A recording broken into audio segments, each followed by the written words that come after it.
Hello. Good day sa ating lahat. So ngayon, dahil requested to sa isa sa mga viewers natin na magbibigay tayo ng 15 days conditioning, 15-day conditioning, 21 days conditioning and 30 days conditioning. Ngunit sinalihan natin dito ng 7 days conditioning. So ano ba ang gagawin natin dito? Very simple. Simple lang. Kailangan simple tayo dito. Upang madali, hindi na kayo ma-stress sa pag-follow ng ano nyo, ng pag-condition nyo. Okay. So dito, unahin ko ang pag-inject ng manok ninyo. Kailangan isasagawa mo to ang ang conditioning na to. Every week, i-injectionan mo ng 0.3. Twice. Ibig kong sabihin, 2 beses mong injectionan ng 0.3. Yan, hatiin mo lang ang isang linggo sa 2. Ang importante na before fight, 4 days before fight, dyan kayo mag-inject ng 0.3. 4 days before fight. And a day before fight, sa gabi, tuturukan mo ng 0.3. Intindihan? So, yung example, naturukan mo ng 4 days before fight, naturukan mo, pang-4 na araw ba? Yun na ang araw of the fight. Then, sa gabi, bago may fight, tuturukan mo ng 0.3. 0.3 lang upang hindi manok mo. Hindi masyadong lasing sa gamot. Okay, to make it simple, upang hindi kayo ma-stress sa pag-follow ng conditioning, ang bibilhin mo ay ang muscle cap.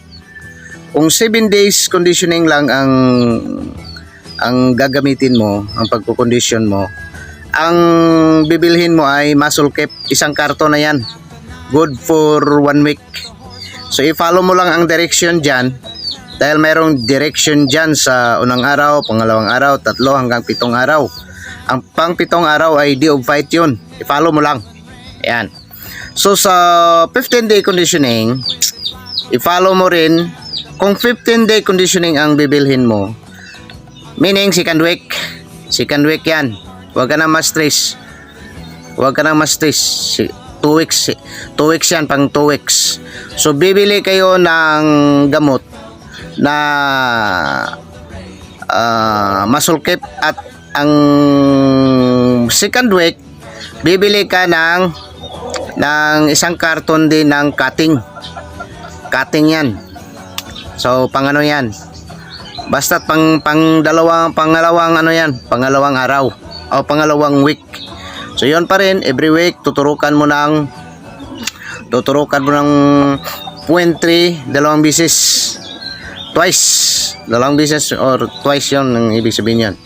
Okay, sa third week, pag third week or 21 days conditioning mo, ang ang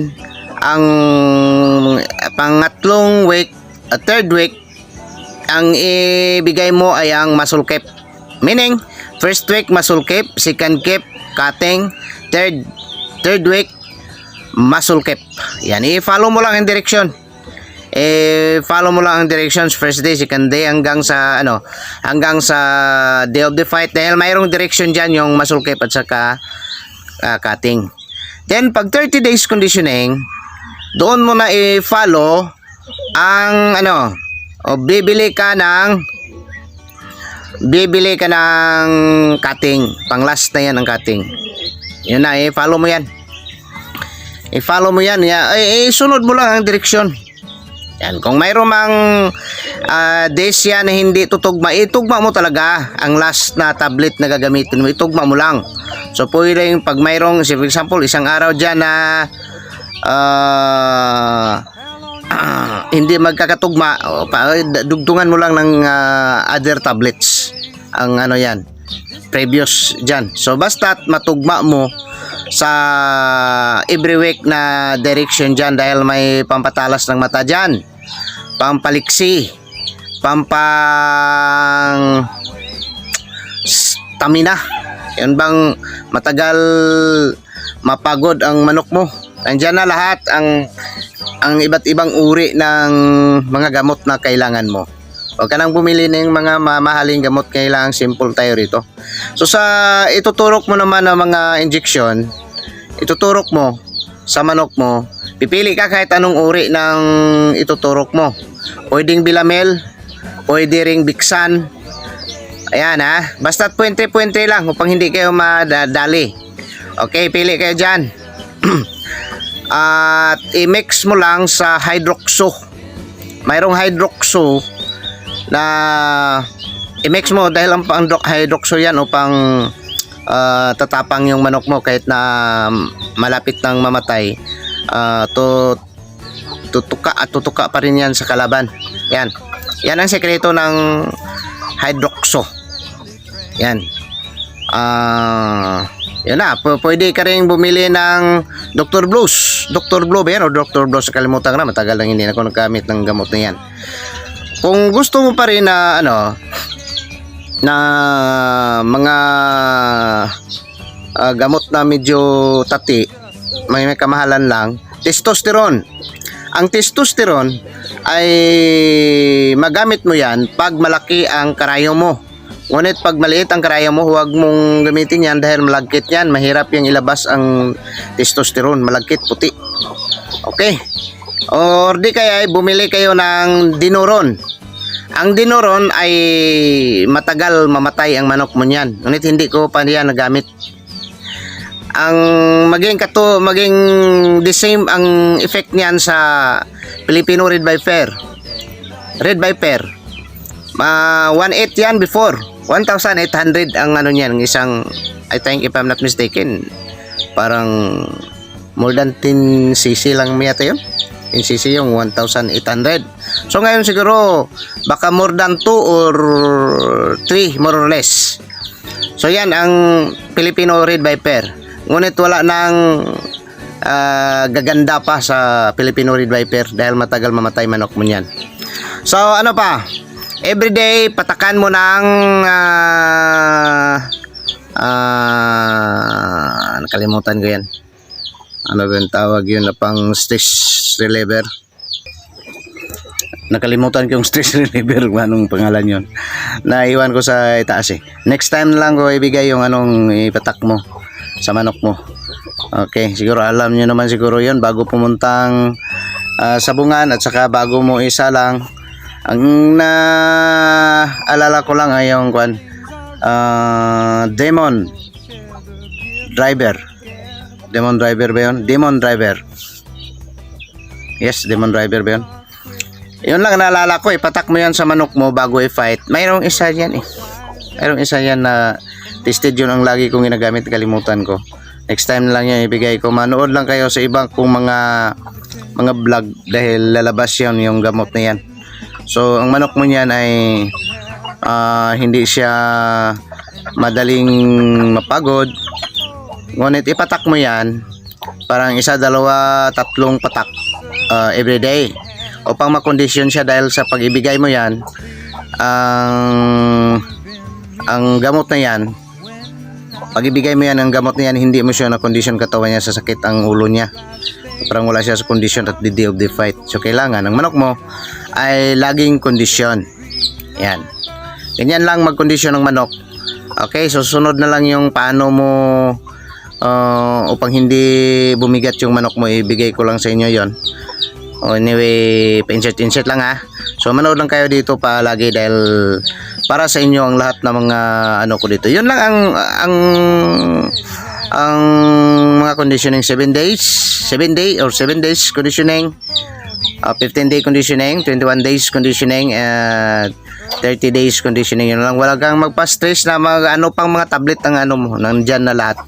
Okay, pumunta ka lang sa nagbibinta ng mga gamot dahil sa karton yan, ang iba ay hindi kompleto.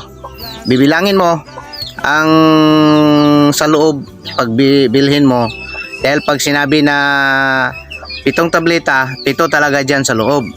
bibilangin mo dahil naira nandyan sa likod ng karton. Yan, kung ano mga tabletas, kung mayroong kulang, sabihin mo mayroong kulang. Dahil ang iba, mga tuso yung ibang nagbibinta yan eh.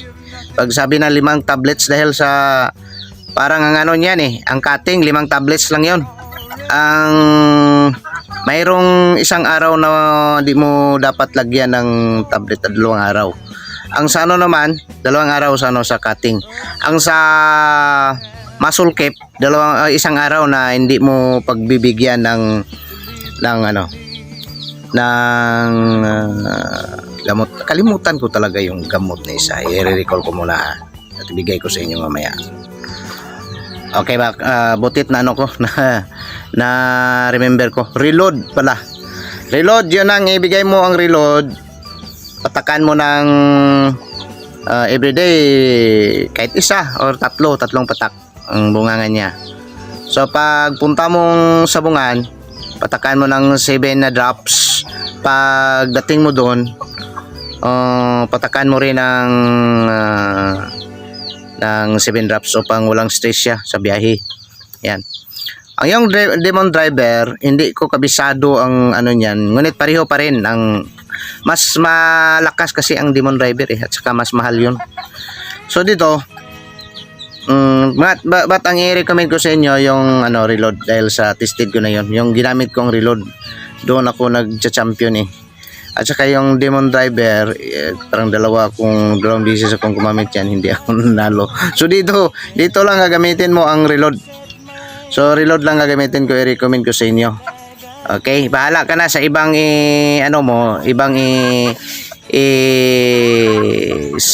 pakain mo ng manok mo. Pwede mong papakainin ng wheat germ o kung ano pang mga iba pang mga gamot. Basta yung tablets, huwag mong salihan ng tablets, baka maging ano yung manok mo, maging overdose. Mag-overdose yung manok mo. Basta yun lang i-follow mo. Ngunit sa ibang mga isasali mo ng gamot, okay lang yun. Ganyan. Ang pagligo ng manok mo, bago mo tuturukan, iligo mo na, siyempre i-deworm mo. Alam nyo ba kung ano ibig sabihin? Yung mga hindi lang masyadong yung hindi masyadong matalino. So ang deworm, ibig sabihin, pupunan mo ng worm. Ang ibig sabihin worm ng bulati. So kung ano yan, patayin mo muna ng bulati. Ang magaling na ipapatay ng bulati ay buong bunga. Magtanong ka lang dyan sa mga Bisaya kung ano yung bunga, yung minamama ng mga ita. Yan. Yung nagpupula yung mga ano nila, yung mga bunganga nila, dahil sa bunga yon, parang lubi-lubi ba? Parang lubi-lubi, ngunit bunga, iba yung bunga, yung minamama nila. Dahil mayroong ibang lubi-lubi yan, hindi makain ng manok, mamatay yung manok. So yan, bunga. Hatiin mo yan sa 8, ang 1/8 parts, yun ang ipapakain mo sa manok mo. So yan, basta okay ang pag deworm mo sa manok mo, kahit papakainin mo pa yan, mamamatay pa rin yan ang bulati. So yan, parang wala na akong nakalimutan yata. So yun lang. Ano pa ba ang hindi ko nabigay? So yan, ibibigay ko sa inyo dito ang lahat ng mga sekreto ng manok. So manood kayo. Yung mga post ko lahat dito sa manok po, panoorin nyo lang dahil for your advantage to. For your advantage. Sana hindi ko na to ibigay itong mga ibang mga sekreto dahil sa bungiro rin ako. Ngunit concern lang ako sa inyo dahil loyal kayo dito sa akin. So yun lang. Hindi ko nililista dito dahil sa upang makapanood talaga kayo sa upang uubusin nyo, titingnan nyo lahat yung mga sasabihin ko rito, dahil pag isusulat ko niyan ang iba tumitingin lang, wala namang purpose na malaman lahat rito. Nakikita nilang mga gamot na pinost ko dyan, so hindi ko na inilagay dyan upang hindi yung makakita hindi mga loyal dito sa atin. So ano pa, yun lang no. Basta next time na lang yung yung upang hindi bumigat yung manok niyo dahil sa medyo kakapusin tayo sa oras dito. So 14 minutes plus na. So kailangan huwag tayong umabot ng 15 minutes upang hindi masyadong mahaba yung post natin. So dito, have a blessed day sa lahat ng mga naparoon dito. Sana i-blessed kayo ng Panginoon. Okay, next post na naman tayo.